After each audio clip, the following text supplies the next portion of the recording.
Le sommeil m'a emporté comme une vague silencieuse. Et le bruit d'une goutte d'eau tombant du plafond m'a réveillé. Dans l'ennui, même la chute d'une simple goutte d'eau prenait des allures d'un événement fascinant. Est-ce que je pourrais joindre l'utile à l'agréable et continuer mon entraînement discrètement? Les minutes passèrent, puis les heures, et j'étais maintenant capable de canaliser la foudre. Une plante jaillit du sol, répondant à mon souffle de magie.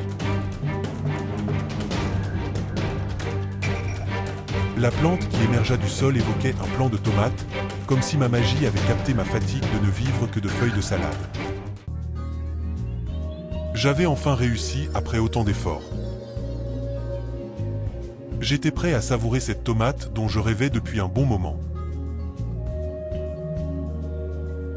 Et pour la première fois, je me surpris à sourire tout seul. Je croquais la tomate comme une pomme.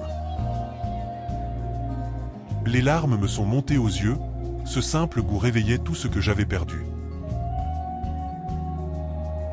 Un garde me surprit et me scruta longuement, sans émettre le moindre son. Il me fit marcher de corridor en corridor, me guidant d'un geste brusque sans prononcer un mot. Il finit par m'amener dans une serre, où il me fit travailler avec d'autres prisonniers. Les relations semblaient tendues entre les travailleurs et les gardes. Le travail pouvait commencer, et je comptais bien en profiter pour faire pousser des plants de tomates. C'est au gré de mes allers-retours aux serres que je découvris Daguerre, gisant derrière les barreaux. Il venait tout juste de se remettre d'un épisode de malnutrition. Et il était prêt à m'épauler dans ma tentative de faire pousser des plants de tomates, dans l'espoir d'améliorer sa qualité de vie. Bien qu'on ait autrefois vécu 1001 aventures ensemble, il ne se souvenait plus de moi. Le Daguerre que je connaissais avait voyagé dans le passé pour me sauver.